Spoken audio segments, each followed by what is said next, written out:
Well, welcome back to Norfolk, and we're going to give you a tip here. We've noticed this eco stove, which we've had in place here now for around 18 months, starting to run a little slow this year as opposed to previous seasons, and I think I've found the problem, and it's a tip I'm going to share with you.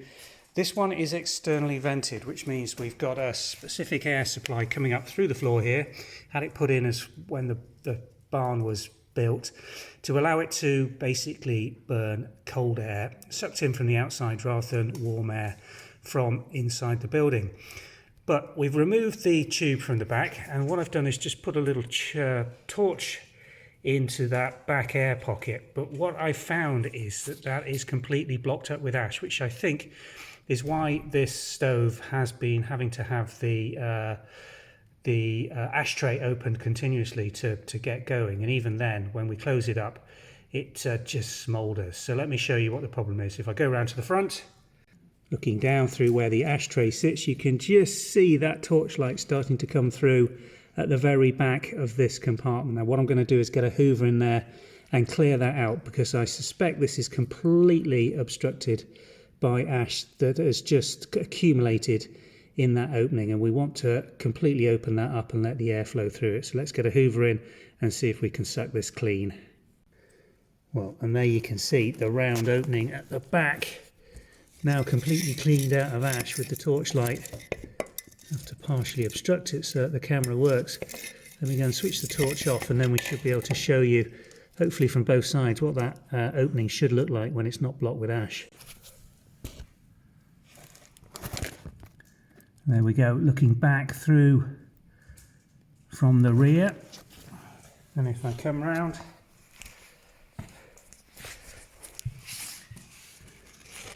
there you go, a fully open round opening at the rear of the ashtray compartment.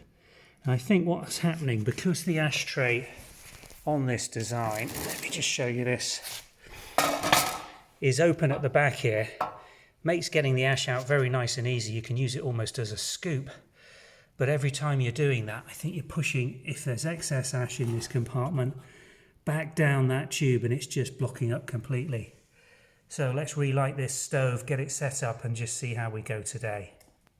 Well, just look at the difference clearing out that air vent at the back of this eco stove's made.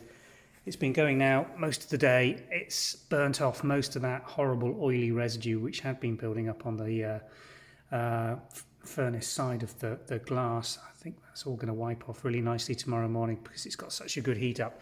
Beautiful embers in there, and just look at the temperature we're achieving on here. It's been closed down. We've been down in the garden actually harvesting some vegetables, and it's still running too hot with everything closed down at the front. So you have got the option with the air control on the rear to do what we were doing with it blocked with ash earlier, which is just push that in, and that will close the air vent and again reduce the amount of burn. If you do want to cool these down, that's one of the ways of doing it, but do remember to open that back up again once the temperature is returned to normal.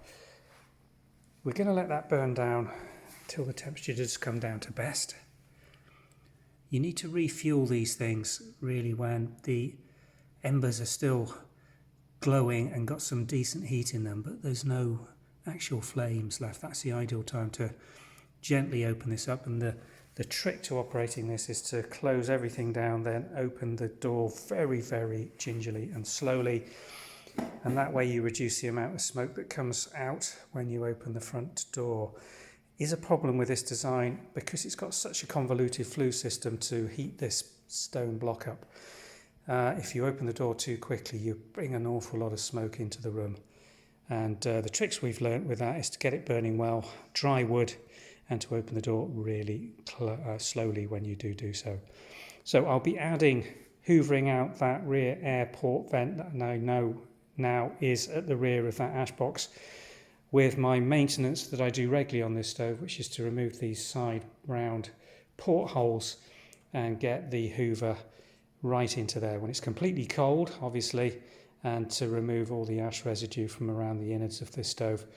You do need to do that yourself and not rely on a chimney sweep to be coming in and charging you a huge amount of money every time they vacuum it out.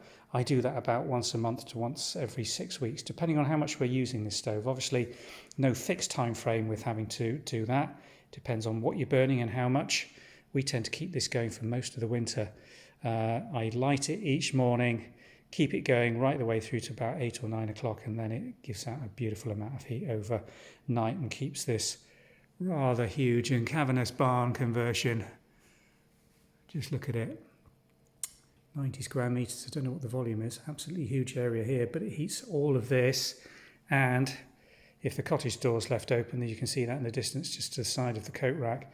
Heat penetrates right the way up into the old Georgian cottage. So I'm still a big fan of these things, despite the drawbacks from the design in terms of the smoke coming into the room.